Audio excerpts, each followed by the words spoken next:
Good afternoon. Good afternoon.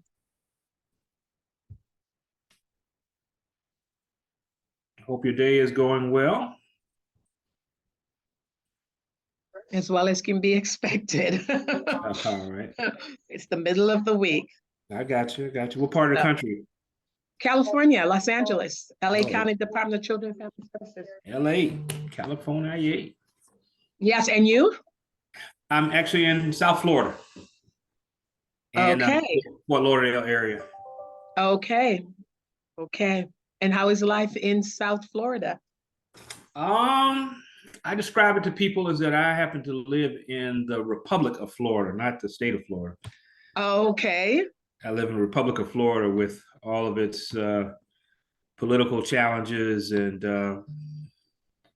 yes, and just suppressive actions as it relates to African American people. So yes. trying to maintain and navigate through this, but yeah. Hey I Angela, always how are you? always pray for the safety of people of color in Florida, whether it's the Republic of Florida or Florida itself. Yeah, right. Yes, very Yeah, interesting. Thank you. yeah. Some endangered species. How do you pronounce your first name, Miss Edwards? Ed Marine, Ed one word, Marine. one All word. right, Yeah, one got it, word. Thank you. got it. Hey Kirsten, how are you? Hi, I'm good. How are you? Good.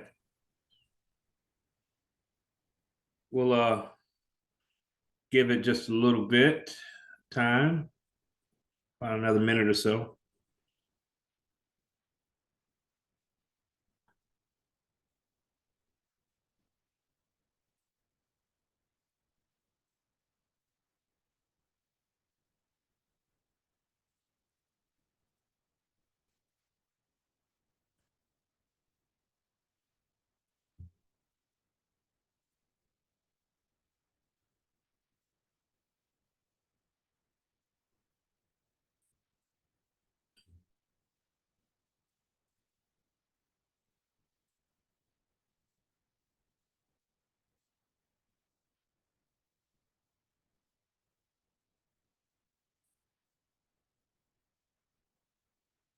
Got a couple of notes from a couple of folks that said that they either double booked or had a couple of other conflicts and may not be able to join. The invitation went out to everybody who was on the list who attended, but I know how people's schedules are and life gets in the way of life.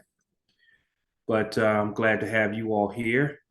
And we'll just go ahead and get started. It's a small group, and we'll talk as long as you all want to continue to talk, and then within this hour period, and then we will hopefully I may be able to give you back some of your day. But good afternoon. I'm Keith Bostic, and I'm the president of the Black Administrators in Child Welfare, and I welcome you here to a follow-up conversation with painting the canvas, toward triumph through the lens of lived experts. This was a area of presentation at our annual conference on 9/21. And we said that because it was so rich and so inviting, we wanted to have a follow-up conversation with those who were interested. And once again, I just welcome you all to that, and thank you for your attendance. Good afternoon, Tiffany, and welcome. Hello, everybody. Happy to be amongst you all. Looking forward to today's discussion. Absolutely, absolutely. So I'll just kind of launch into it. I mean, during the workshop or the conference, you heard from lived experts who were talking about, or the challenge and the charge to each of them was to talk about what triumph would look like or could look like, or what the conditions would have, what conditions would look like in a space and a place for triumph for African American children, families, and communities engaged or involved or impacted by the child welfare system. And you heard many of those lived expert correspondents or individuals who happen to have lived expertise, a desire for,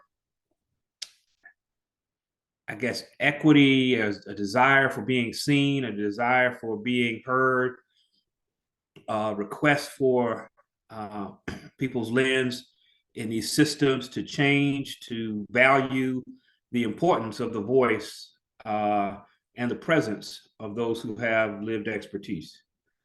You heard various individuals speak about some of their experiences, and then also put forth a challenge to see, who would be willing to step forward to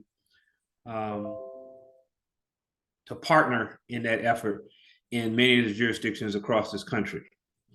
And we didn't end with a final rendering, artistic rendering, but it was the beginning of the canvas, as I'm calling it.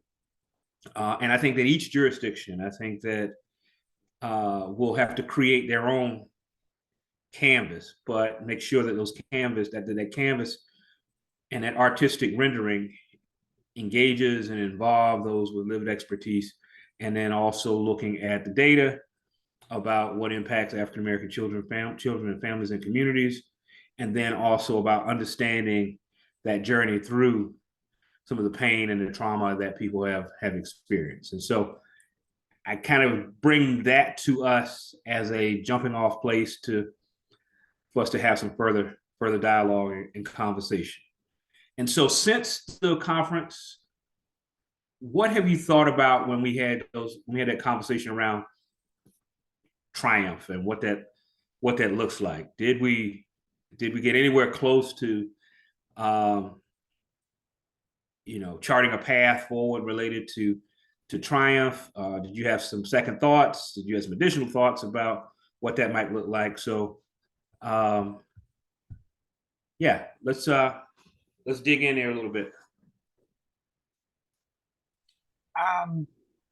My initial thoughts, Keith, are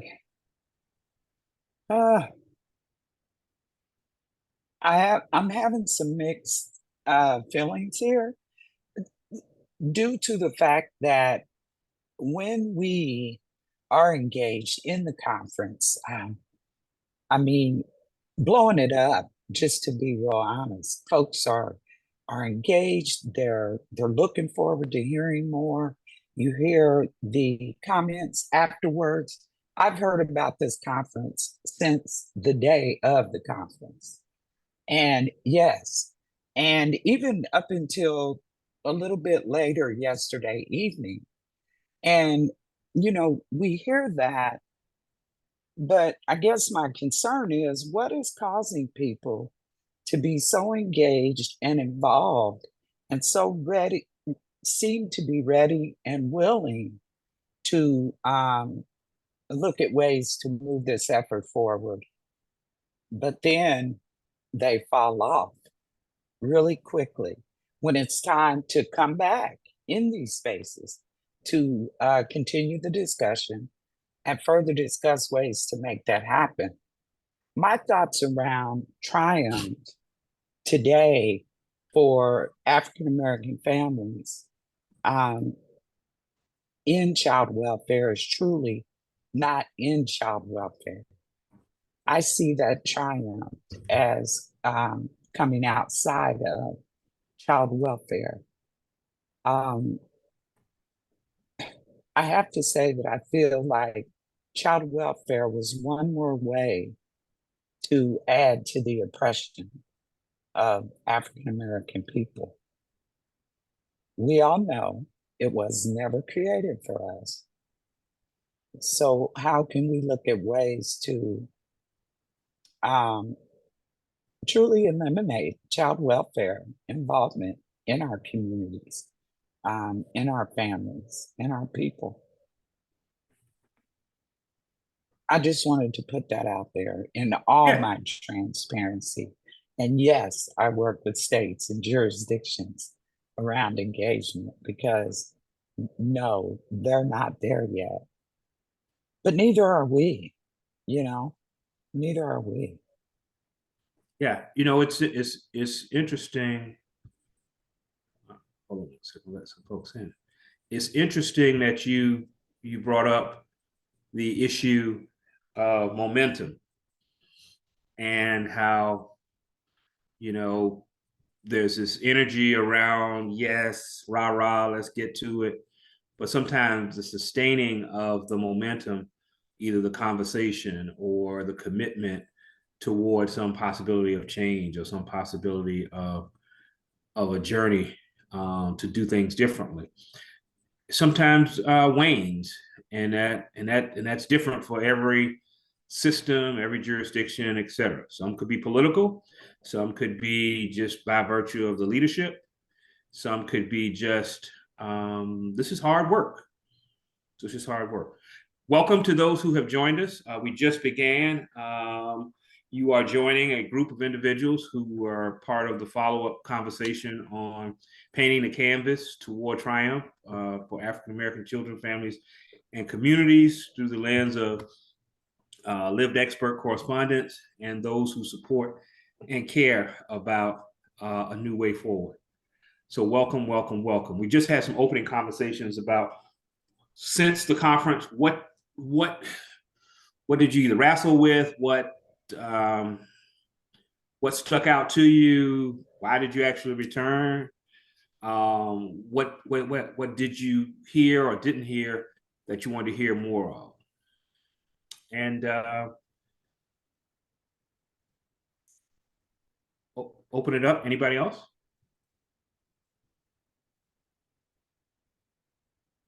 Thank you, Dr. Clark.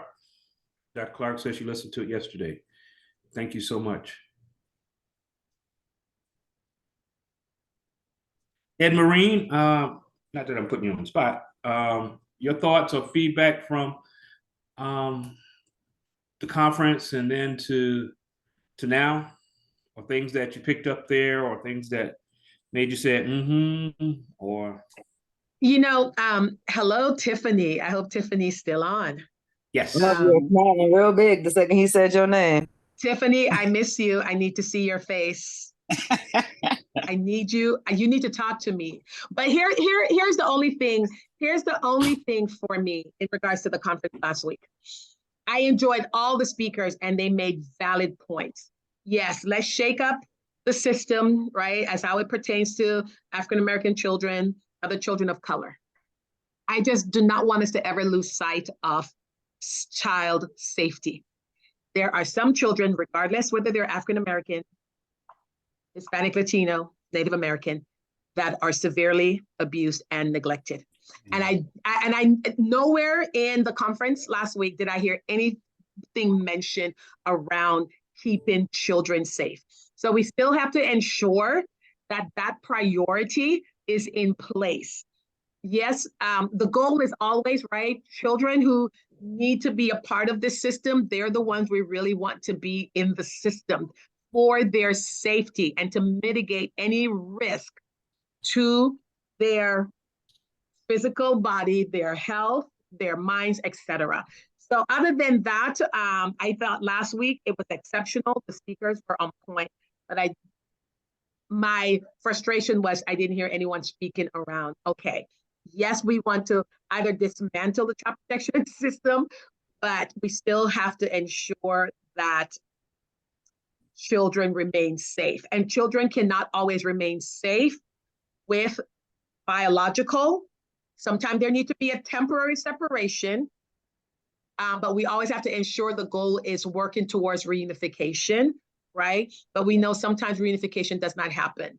I do agree with the legal timeframes that we around reunification, right? Someone who's on substance didn't get on substance yesterday, so they're not going to get off substance use today, right? So realistically, 6 to 12 to 18 months, right, for a parent to get themselves together. How realistic really is that? So I agree that we have to take a look at that. But I just want to put that we need to ensure children are safe. And when I say safe, I'm talking about children who are, the internal injuries, right? That we can't see the children who end up being murdered at the hands of a parent or, that mother's boyfriend, etc. We have to make sure we're that have a space as well when we're having these conversations. I Yes, yes. appreciate your comments, and I know that I can speak for myself that I would never want a child to be in a situation where they're unsafe. I'm not sure that any of us, especially those with lived experience, come from that lens. Also, I think when we talk about safety, I think we should be real clear about safety with parents, but also safety within child welfare, because a lot of our children are lost once they get into child welfare. They die, they're not safe, they're murdered, they're sometimes sex trafficked. And I think if we can look at working with the parent in the beginning to prevent that child coming into care, I think we'll have greater outcomes. I understand that the goal of child welfare work is to look look out for the safety and well-being of children. I firmly believe that a great part of a child's well-being is knowing that their parents are okay, and knowing that their parents are being engaged with in meaningful ways so that they can successfully bring them home without the risk of reentry into care. Ms. Yeah, Braxton, I could not have said, I'm sorry, Keith, I could not have said that any better. I totally agree. Totally agree. I think as the years have gone by, right, since we have the development of a Child Protection Services Agency, again, if we were to go really back to the foundations of how we even got here, right, that they looked at immigrant children and they're trying to get those children off the streets, right, thinking that the work that they're doing, listening and looking at what their parents are doing, they're going to get into bad behavior, delinquency, etc. That's how child protection started. It started with society looking at immigrant children and how do we change and mold them so they can become moral and upright citizens. So somewhere along the way, yes, we have lost our way, but we have to be mindful that when it comes to safety, we really should be looking at safety as it relates to children who are, let's get back to the battered child syndrome, right? The children who are being severely sexually abused. I do agree, Ms. Braxton, that children do end up getting hurt, if not murdered as well in care. We've seen it, and I do agree with that as well. I just don't want us to lose sight of child safety play a role, right? Where it's egregious. That's the piece. So I do agree with the things that you shared, Ms. Braxton. Right. So before I go to Tiffany, I just want to say a couple things. One is, I do think that, and thanks for elevating the piece that said that perhaps there was just this assumption around safety, but calling it out and pointing it out. I think that, at least from BACW and maybe many of the folks who were on the call, that we just believe that African American children should be with families and or kin in their communities when safely possible. When safely possible. And if it's not safely possible, then all the other steps to ensure that children are safe, and that there are efforts to either enhance the area that is unsafe so that children can return in the appropriate amount of time. And so thanks for sharing that and bringing that up. And I think you said also around the history of the development of the child welfare system and what it was designed to do. Dr. Keisha in the chat talked about, but yeah, it was not built and designed with Black people in mind. And I'll let her come back and fill in the blank there. But Tiffany? Yeah, I just wanted to agree with both and all of the powerful statements being made, right? And I think part of what I hear Ed Marine talking about, which I'm gonna hit you up, I'm about to send you my number in the chat. We're gonna connect. It's been too long. But part of what I think she was touching on was like this nucleus aspect of, right? So we had this dope I'm gonna go ahead and say this dope convening, right? Of all these phenomenal minds from around the country. And we were having these upstream conversations, right? And including lived experience in a way. And I kind of felt like it was implied, right? I kind of felt like this is more of what happens when we can create a space for just this topic. So in my mind, it didn't take away from that reality. But Ed Marine, not only do I agree with you 1,000% on that, that's the reality. I just didn't see that. Like that was the implied part of coming into the conversation. Like, since we all on the same page of this, now let's create a space to talk about these things that we normally don't get to talk about. But it doesn't take away from the fact that we did not express our core nucleus being.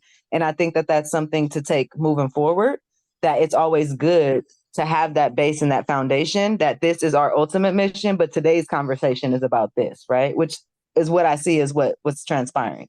In agreement to everything that was shared from the reality of both sides. I'm living it right now, right? And I want to be vulnerable like I was in that instance, which is a little bit scary sometimes, but I think that's the reality that needs to like push the type of change that we're not looking for systematic change. Like, we're changing minds and hearts and the culture. The system was never designed for us in the first place. Like I said, but the more that our families don't have to depend on this system, the more we're not a victim to it, the more people that we have in this network of professionals, that when you get somebody on the other end of the phone, which I did, Keith, a week later after the conference, that happens to be the supervising social worker that are holding your 3 nephews. Listen to me now.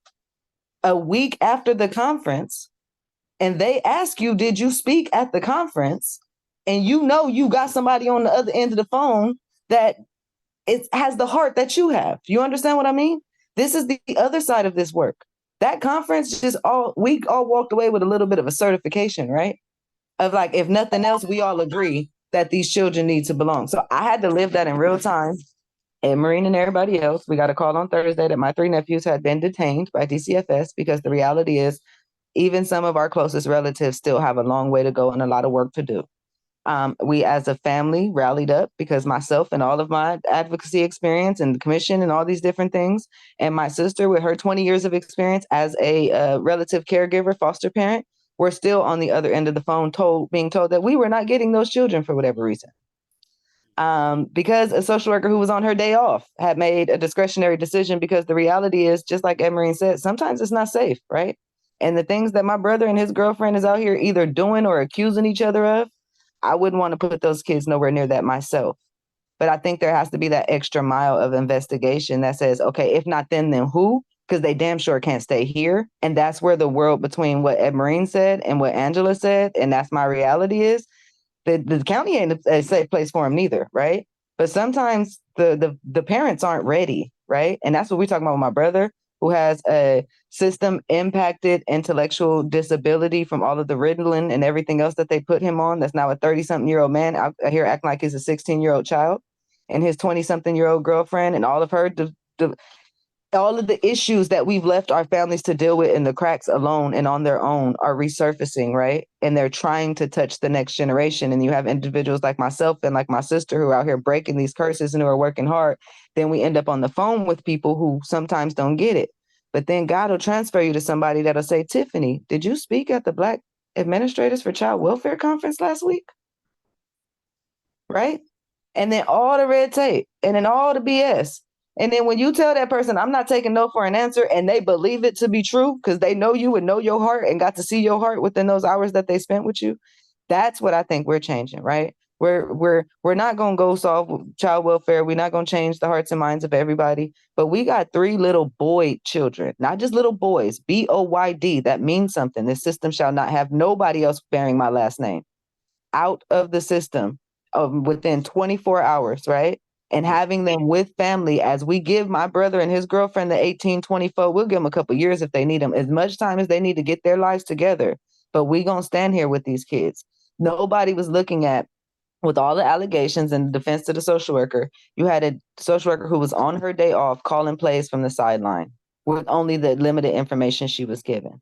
And the what was deemed appropriate at the time, before we got to making the calls and doing the things, was that because of all of that information and because it was so much and it was so complicated, she was just saying, for the weekend, we're just going to keep them while we figure this out. Not understanding, to Angela's point, they already scarred by then. The second y'all took them under whatever circumstances, they was already affected. These are 3 little boys under 3. They got the same blood in me that I got, which means they can do what I can do times 10. Do you understand what I mean? Like, so that for me runs deep. It runs personal. The things that I said and all my vulnerability were able to help me stand in a gap that exists for so many families that would have taken no for an answer, would have said, oh, the social worker's off, we can't do nothing today. Hold on, you got a boss and that boss got a boss. And then they got a boss. And I just so happen to sit next to their boss. If you want me to pull the commission hideout, I didn't even have to do none of that. Because before I had to present myself as a commissioner, I ran into another Black woman on the phone who heard me crying out as a Black woman, feeling unsupported, feeling like I'm standing in the gap for my family. I'm doing all this for this system, and I'm feeling overwhelmed, underpaid, and undersupported. And she stood there without ever being able to physically hold my hand and stood with my family. And by the time I got to the supervisor to explain it, she said, I believe in my whole heart that all of our children, especially our Black children, should always be with family. Let me get to the bottom of this, right? Let me talk to the social worker, ask her if she knows that the 2 people that you're inquiring about are not just certified, they're ready and able, right? So I say this to merge the worlds of those points and to answer the question to Keith of what has been the effect of the convening since the convening. How has this been on our hearts and on our minds? What has been the impact? Well, for one, it was a lot more LA people on the call than I realized. And I done ran into a couple of them. And then for 2, just what that did for me to, somebody said something to me and checking in with me, because I did share a lot and it was a lot that I was dealing with during the convening. And they asked me, was I okay? You know, and was just checking in. And I said, sometimes, you know, when they say, when you lose faith, you know, the best thing to do is go to church. That morning I was losing faith. And we had church together in that convening. And that I'm standing on to this day of like, I've been recharged, I'm back in. And little did I know I was going to have to go 10 rounds. Could y'all imagine me putting in my resignation on Thursday and the following Thursday they calling me talking about they got all these kids?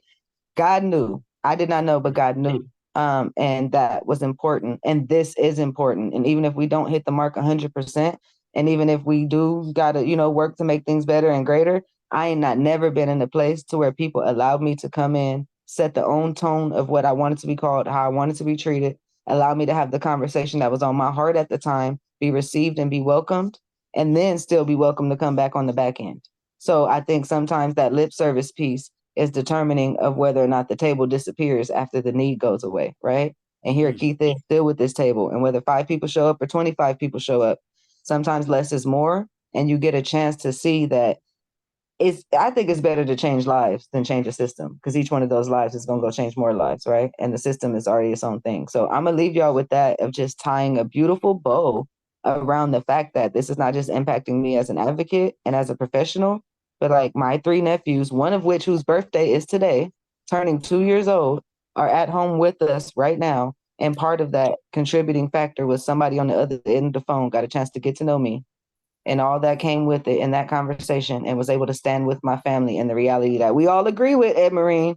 Sometimes the family can't do it. The parents can't do it, but it should always be family first. And our children should never spend more time than they need to in the system. Yeah.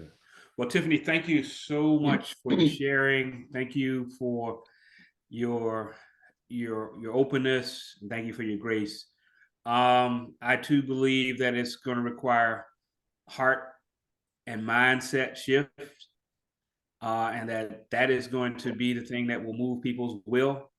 The system can't change itself. We have to change or attempt to influence those who have those positional powers. And that I think you heard in the conference, I said, I try to convince people to this work. I try to compel people to this work, and if that doesn't work, I try to convict people to this work. And it may require all 3 of those efforts. Your example showed up real time. The fact that you have children in with families, and that hopefully we can minimize the trauma. So thank you so much.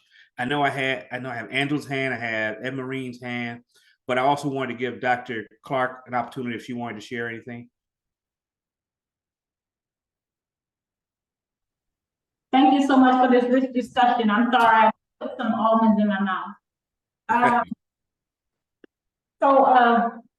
Thank you, Anne Marie. I don't know if I'm saying that correctly for your comments. So to kind of expound on what I had in the chat, I believe that what the young lady just finished saying, you know, about our children belong in our families. I don't think they ever belong in the system. And we have extensive family. We have two sides of our family. We have, if that's not enough, you know, we have people that are like family. But I just feel like the system was never, you know, designed with us in mind.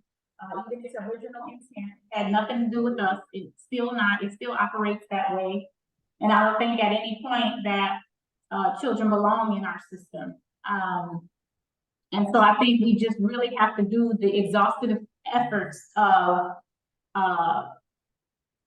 finding folks that might be even, I don't even know if it's, you know, if I want to call it finding, because folks are sometimes looking, you know, to be included. We don't practice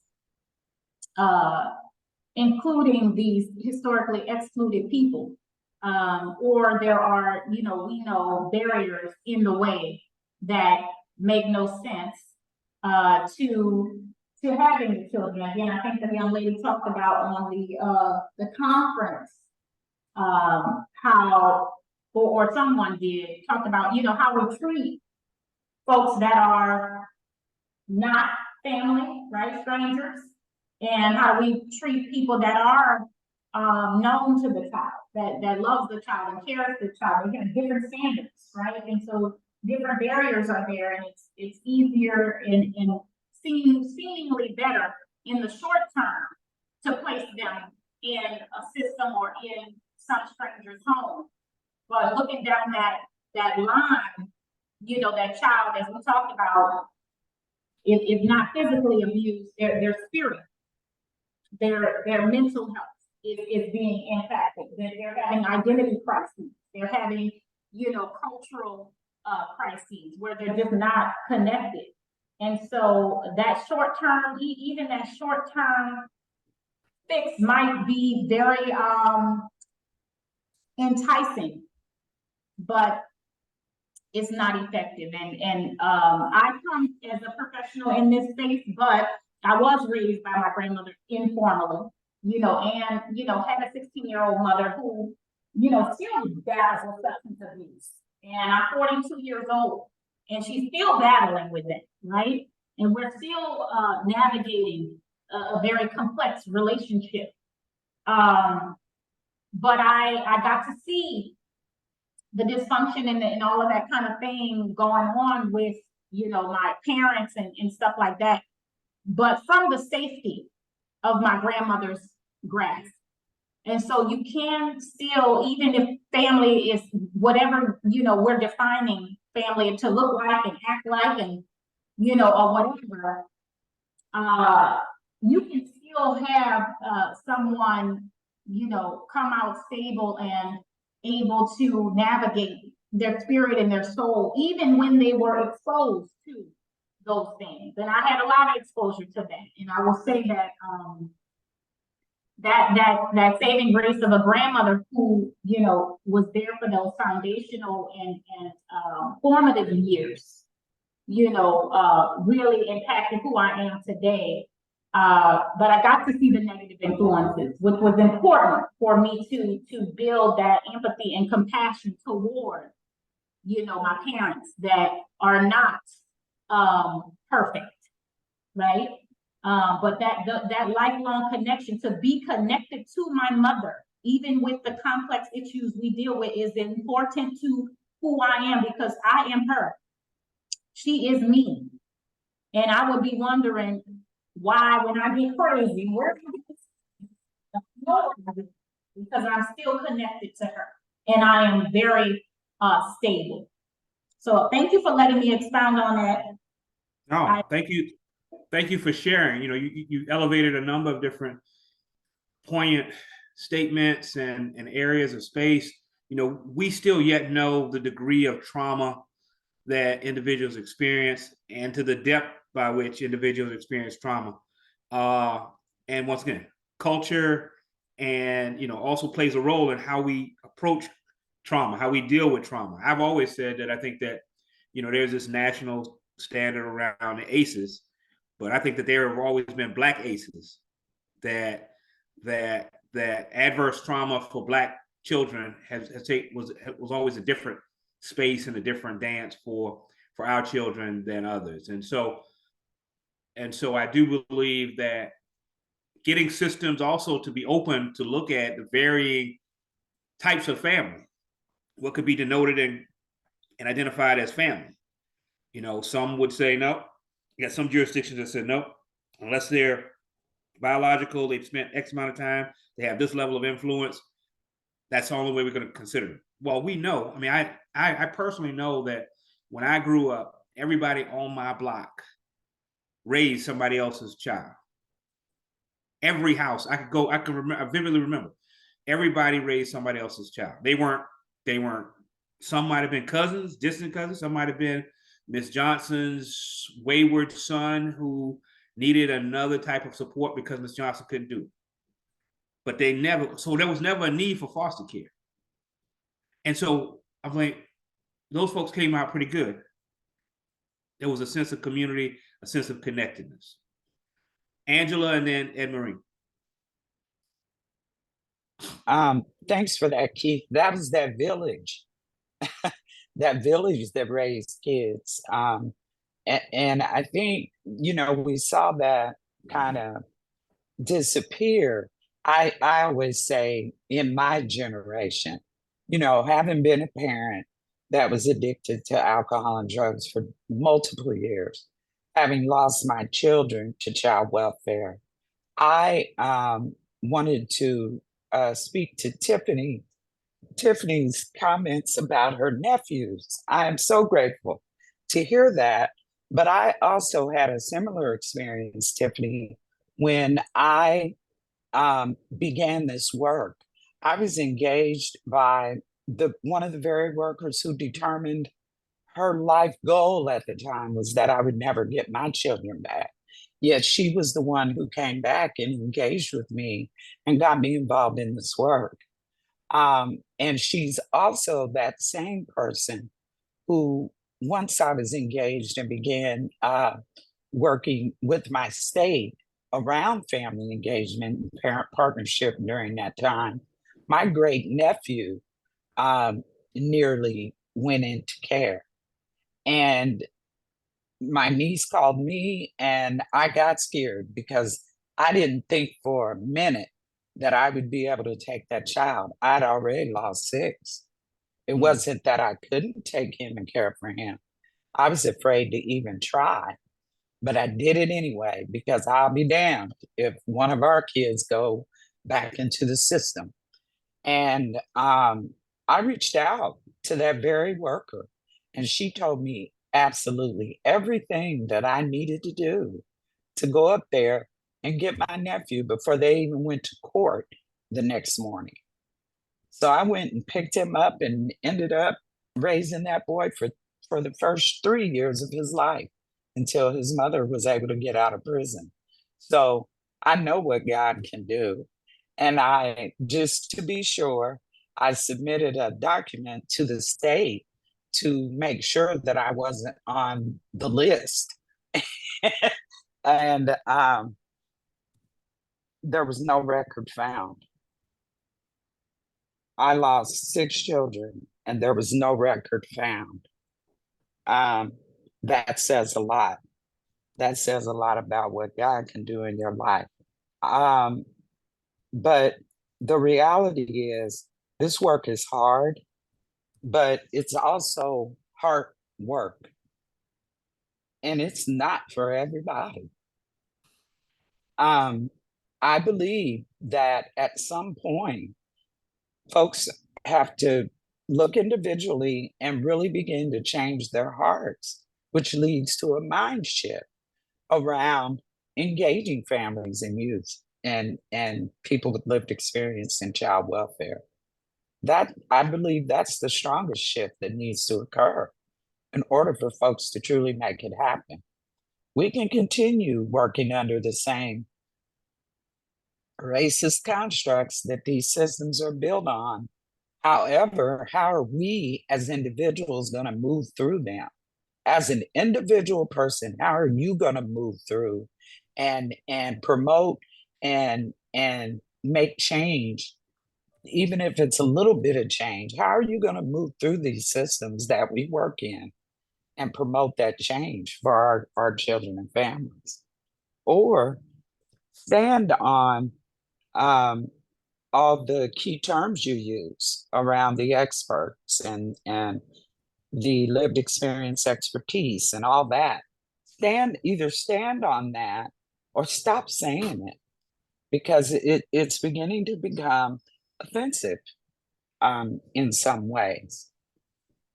But that's all I wanted to add to that. Tiffany, I'm so glad you were able to get your nephews safe with family. I know that even though they experienced that even that small experience had to still be traumatic for them.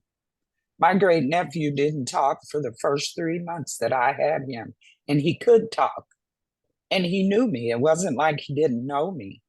And the day he started talking, he was so short and tiny. He was standing under my table and he was cussing and fighting. And I heard him from my room, and I went in there and I was so excited because he was talking. It didn't register for me that he was cussing and he was fighting. And he was fighting the police officers that took his mother.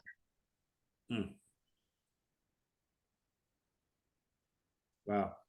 Thank you so much, Angela. Wow. It is going to be these types of sharing. And once again, this is, I tried to make very clear in our conference or whatever, this is not about the re-traumatization of individuals who have lived experiences, but it's about sharing their truth. And that truth for me is one of the greatest data points there is. And so it's that data points that's going to move hearts and to move minds. Ed Marine. Hi, I don't know if I can share after Miss Braxton just shared. Thank you again for just, the experiences you've experienced and bring it to the forefront, right, to help us move in this process. I raised my hand because I was a bit disheartened based by what Tiffany was sharing when her 3 nephews were taken into protective custody. And the family was told they'll be placed in care for the next 3 days. Because first and foremost, when children are taken into protective custody, first and foremost is always to look at placing with relatives. So that's why I felt a bit disheartened by that. Usually, and the only way we know who the relatives are is for the parents to inform the social worker, right? Who's available, right, within the family. We know that sometimes parents will not inform social workers of relatives because of the shame, the guilt, the embarrassment, or whatever conflicts may be going on in families. So I'm glad to hear that eventually they did get to family members, Tiffany. But let's talk, because I want to know a little bit more about that situation. I'm taking it as a LA County situation. So let's talk. Because if there's an issue around training, maybe for that worker that gave that message that we can't place with family, then that's something that we can address on our end. So please I will look, I may still have your number. If it's the same, I may still have your number, Tiffany. So that's the piece I wanted to share. Always is first and foremost to ensure that we place with our family first. No, yes to everything you just said. I'm gonna drop my number in the chat for you. Don't trip. We're gonna leave out of this connected, because to your point, 2 things. One, I'm out here in these streets as a whole consultant, I'm professional, got my status, and I want to get back over there and into our conversation about the academy and how I maybe can be of service. Because now we got 3 more kids, and I got to be able to pay for these 3 kids, right? Myself and my sister are going to step up. We're going to keep them with the family. We're going to do it together. And do it. I know that part of what I stood on, because I made my way up the channel, so I'm sitting talking to ARAs, ready to talk to RAs and everybody else. Part of what I gave grace for was the reality that there is no telling what my brother or this young lady is saying while they're in their process of their spiral and being flipped. And so my stance was, if you have concerns, let's air them out right now. We don't have over the weekend to wait for you to get back into the office, for you to bring these concerns to the light. We're not arguing that there might not be some concerns. We think we as family should have the right to know that. So it wasn't that. I think the priority was family, but the immediacy, the urgency of the immediate response. I think that we think, oh, it's just a couple days. It's no big deal, right? We'll get to it on Monday. It's that energy. And there was somebody between all of the people that I talked to that had a chance to see, maybe for other people that's different, but you've already impacted my life. You already scarred them. We left my brother over there with y'all too long, in Sycamore and Ritalin and all of the different places they pushed him through, right? That's we don't have that. We're not on that type of time as a family, and we don't have that type of time. And to your point, I was once again charged up to say there's still more work to do, right? Yes. There's too many people who would have took those no for an answer. There's too many people who don't understand the hierarchy. There's too many people who can't text a former RA that used to run that whole office and say, hey, who over there? Who do I need to talk to? Right? They don't have those connections, those resources. They didn't speak at the BACW the week before to have that touch point, right? With somebody that would help them navigate that. What about those families? What about those children? So my concern is now beyond just my family. And I'm glad that we went through it, because now I'm able to see in real time where some of those holes are. So I'm very, I'm solution oriented, and I'm ready to get back up there anyway. And we got plenty to talk about. So yes, to that point, yes, to we'll make something magnificent out of this. But it was too traumatic. Like my stomach was at the bottom of my, it was too traumatic for nothing. And even for us, right? As the party's trying to get these kids. And then now these 3 children under 3, like we was rushing to have the reality of, and it's not like they're like, oh, let's do this, let's do that. So there's so much work to be done without getting into all the pieces of it. But your point is relevant. But LA County did a good job, right? But then there's still work to do, is what I want to say. Like, you know what I mean? Because Tiffany, here's the deal. What you're saying is that 3 children were placed in out-of-home care that did not have to be placed in out-of-home care with non-related family members. They could have been placed with family members on a temporary emergent basis for that weekend, even for that weekend, right? They did not have to go with someone who was unrelated to them. And that's the piece that's really disheartening to me, which then says, yes, there's still a gap in the services we're providing families. Yeah. Because as you stated, yes, you were able to reach back and go, oh my gosh, that's this person who spoke last week. But again, what happens to the ones who are not a part of this larger space, right? So, yeah.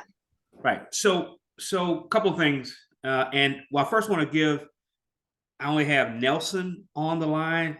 I don't have a first or first name. Nelson, would you like to add to the conversation or share anything?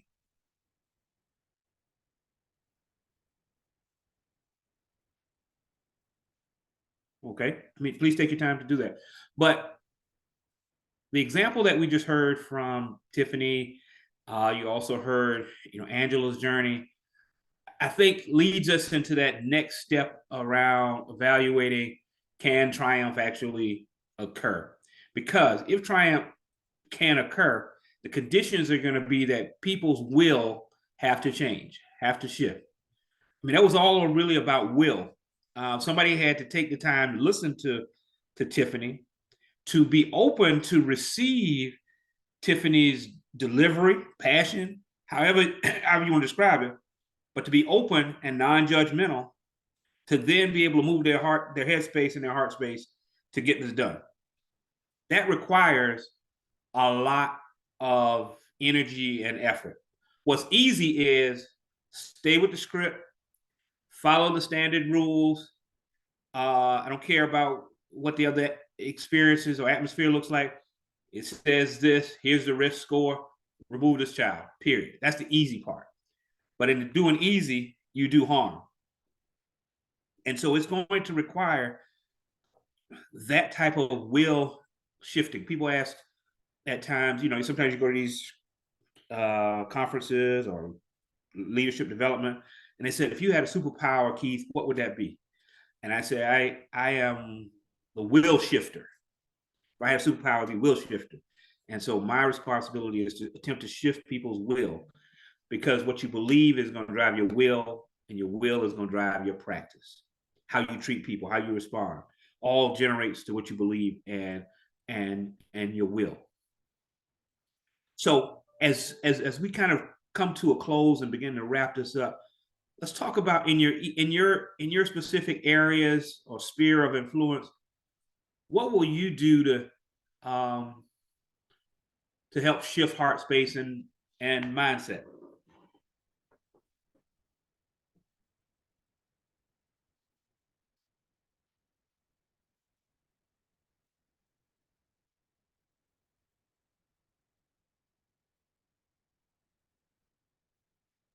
Pete, can you repeat that question, please? Sure. What will your efforts be, or what are your thoughts about how do we move forward in shifting people's heart space and mindset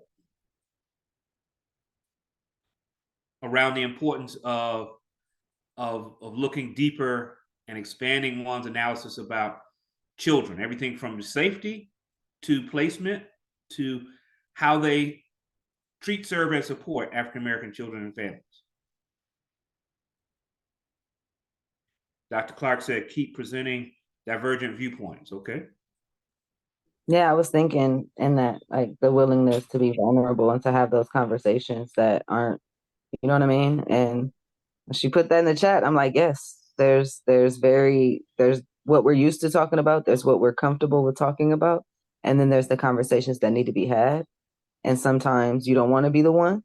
But like I just learned at the conference, that is a form of leadership. Yeah. And that is an anointed position in this work. And somebody has to do it. So standing in those moments, speaking our truth, no matter what that looks like and how divergent it is to the norm, and being willing to catch fades when necessary, Keith. Like, we don't always ask for fights, and we just be trying to mind our business sometimes and live our best lives. But when them fades come, remembering how powerful we are, how connected we are, and that we don't have to be scared of this system anymore. We don't have to run from it. We can face it head on. So I appreciate you all of reminding me of that, of creating these opportunities for such discussion, and I look forward to the feedback from the rest of the group. Excellent, Tiffany. Thank you. I just wanted to share that I had the experience this past weekend of spending a day at the Black Family Empowerment Day in San Diego. I hope you don't mind, Dr. Keisha, me sharing that she facilitated a panel around family empowerment, and it was absolutely amazing. I appreciate her so much. I'm on a project that she's connected to as well, and I just appreciate her leadership and her the way that she speaks for us and stands up for us as Black people, and the way she supports lived experience in the way that she can, in the space that she's in. I appreciate you. Great. I'm going to continue to get up and show up in these spaces as often as I can, and look for every avenue to change hearts and minds. I just got off of a call this morning and with a similar conversation, and it's within, you know, an entire system.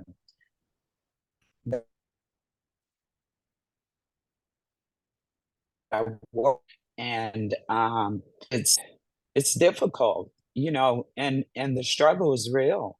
However, I just have to keep showing up and not necessarily showing out, but I just feel like, you know, it's been a long time coming.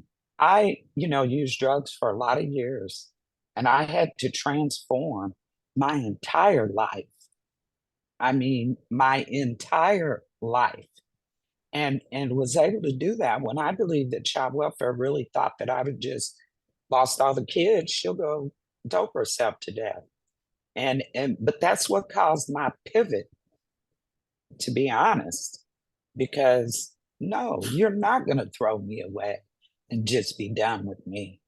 And so that's my get up and show up every day. in any space that'll have me. But we have all got to do better and look for ways to work within the systems we're in. But we need to also look for how are we supporting our people in the community and helping prevent them from coming in to the system. Because like I said, my faith in the system change, it's just not there. It's not there. I'm going to keep trying, but it's still not there. And really, all it needs is a shift. How many policies do people revise and recreate? Just start pinching away by starting with one that you're going to redo, revise with the voice of people like me and Tiff. Yeah. Thank you so much. Thank you so much. And Ms. Braxton, social workers, I get it at the policy level, but at the end of the day, it's the social workers who are also out there in the field carrying out the daily task, right? They're the ones out there doing the investigation, assessments, et cetera. Social workers need to hear from those with lived experience like you, like Tiffany. They need to know more. So, and so for them to take to heart when they get trainings like fairness and equity that talks about the disproportionality of African-American children in the foster care system, they take that to heart, excuse me, and they make up in their mind to go out and do the best job possible.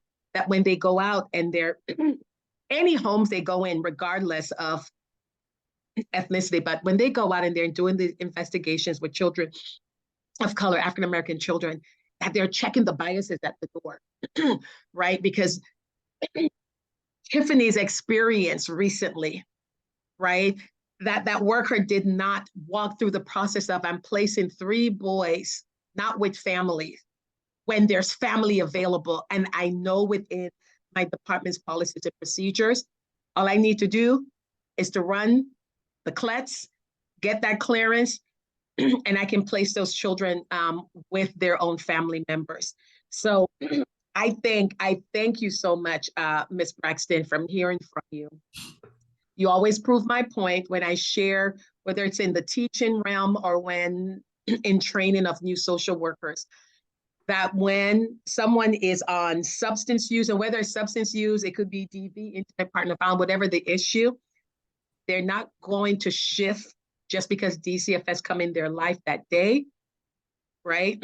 So that we have to continuously to do that work with them, continuously do that work. Because at the end of the day, trauma doesn't begin, whether it's for the children or the parents, trauma doesn't start when DCFS come in the home. Trauma has already been there prior to children's services show up, but there's an added layer of trauma when children's services show up. So if you don't mind, if you could drop your information, if you have an email address, Ms. Braxton, I would appreciate it. Thank you so much, Mr. Keith. No problem, no problem. Well, I want to just close by thanking you all for your attendance, your ongoing commitment to improving outcomes for African-American children, families, and communities, and your continued fight, and your continued showing up in the places and the spaces to be heard. Black administrators in child welfare are here as a support. We'll continue to, at times, be the sole or the only voice who are bold and courageous to have some of these conversations. And we thank you all for your support. So I'll give a couple of seconds. You saw some. You got Angela's information in the chat. Somebody wanted to pick that up.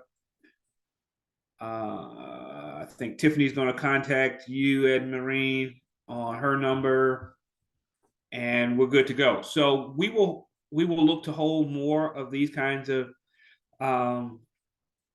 fireside chats in the future, but we will make sure that you're aware of them. And thank you so much. Thank you, Keith. Thanks, everybody. Thanks now.